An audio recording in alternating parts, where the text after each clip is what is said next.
You've heard a lot of talk about DCBs and DESs and all these other treatments for ISR. So we're going to just wrap up this session talking about the role of covered stents for the treatment of ISR. So I think we can all agree that ISR and stent fractures continue to be the Achilles heel of stenting, and I think most of you are familiar with the Soukas classification. Unfortunately, like a lot of the cases you've seen today, most patients, when they present, especially in the FemPop segment with ISR, typically present with this class 3 occlusive ISR. And we know that patients with 2 and 3 class Soukas usually have much lower primary patent and secondary patency rates. You can see that with Soukas 3, that patency rate after just plain old balloon angioplasty is pretty dismal. Well, what about stent fractures? We know that stent fractures have a direct correlation with the risk of restenosis, and the worse the stent fracture, the higher the likelihood of restenosis, particularly for type 4 and type 5 stent fractures. If we look at randomized trials, we know that the FAIR trial showed that drug-coated balloon had a role, but in all fairness, let's be honest, these were kind of chip-shot 8.2 centimeter lesions.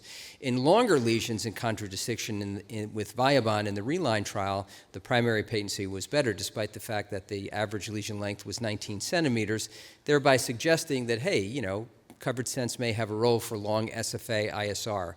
Here's some more data on DCB in the ACO-ART trial using paclitaxel. Great result at 1 year, but a significant drop-off at 24 months to about 54%, again, with medium-sized lesions. What about the role of laser atherectomy in DCB? There were 2 separate studies, one in Italy, one in the US, which both showed rather sobering patency rates at 12 and 24 months. This is a more recent paper from Gunnar Teppi looking at the 5-year outcomes with DCB, and 58% freedom from TLR, and those patients had upwards of over 44% requiring adjunctive stenting. So the Reline study was mentioned a moment ago. This was a randomized trial, PTA versus Viabahn for in-stent restenosis with lesion lengths of about 19 centimeters, and you can see sustained patency in favor of stent grafts versus PTA, both at 1 and 2 years. There were no stent fractures noted. And about 2/3 of these patients had freedom from TLR at 2 years with the covered stent. This is the Reline MAX study that we published a couple of years ago. This was basically the US version of Reline. And you can see that a lot of these patients had pretty significant comorbidities. About 80% of them were claudicants, 10% had CLI, 82% had Soukas 2 and 3. And average stented length was about just under 20 centimeters. And you can see that, pretty good results there are 1 and 2 years, and then a drop-off down to about 45% at 3 years in these obviously worst of the worst ISR cases. If we look at the freedom from TLR at 3 years, it was 65%. But from a patient standpoint, all that data is all fine and good, but what patients only care about, can I walk and did I keep my leg, right? And so 80% of these patients had a greater than 1 Rutherford class improvement. There were no major amputations and there were no Viabahn stent fractures at 3 years. So let's look at a couple of cases. This was a gentleman, alcoholic with diabetes who had undergone a right SFA CTO, treated with PTA and DCB. Unfortunately, he developed restenosis and he had a bare metal stent placed across town, came back to us with nocturnal rest pain, was found to have stent thrombosis by duplex. And you can see all these multiple stent fractures. Fortunately had really good distal runoff. So in this particular case, given his rather acute presentation, we elected to just lyse him overnight. Did a very nice job of cleaning out that residual thrombus, and then this was really a very quick and simple next day procedure with just relining him with some Viabahns. Here's another Soukas 3 occlusive case, long SFA occlusion, able to cross through that using a loop technique.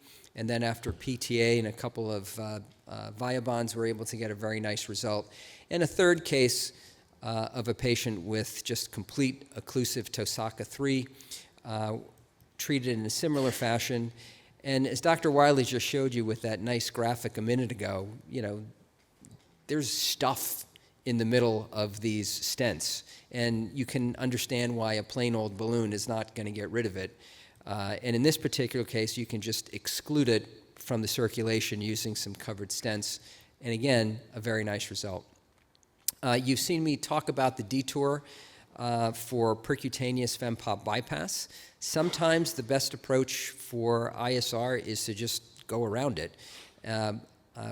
This is a graphic basically outlining all of the steps in the procedure. I have a quick case that I'll show.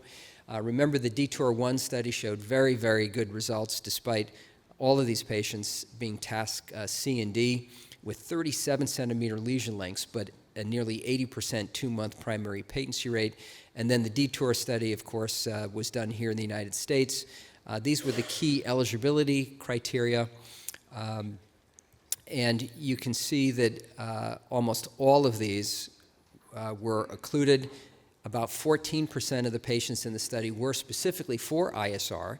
Lesion lengths were about 32 centimeters. And as I shared with you earlier today, very respectable primary patency rates of about 58% at 3 years, with secondary patency rate of 96%, freedom from TLR in 2/3 of patients at 3 years, and importantly, no major freedom from amputation of 98.5% at 3 years. So I showed you this case earlier of a patient who had had 5 interventions in 6 years for in-stent restenosis, despite what we felt was state-of-the-art at the time, vessel prep with orbital atherectomy, IVL, and stents, and now she's got recurrent restenosis that has progressed to rest pain.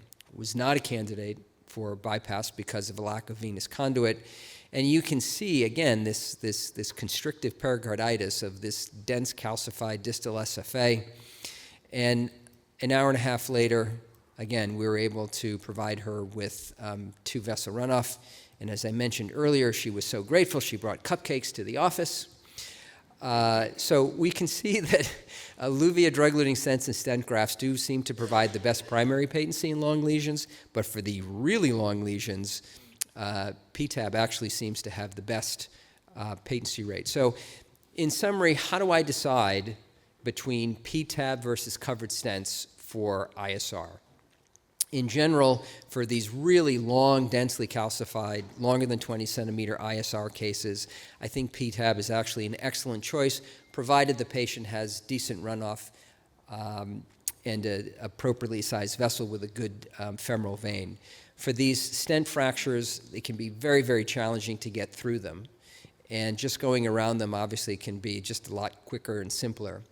As I just showed you in that last case, underexpanded stents due to underlying calcium, you can do anything you want from an endo standpoint, but it's just not gonna, you're just not gonna get it open.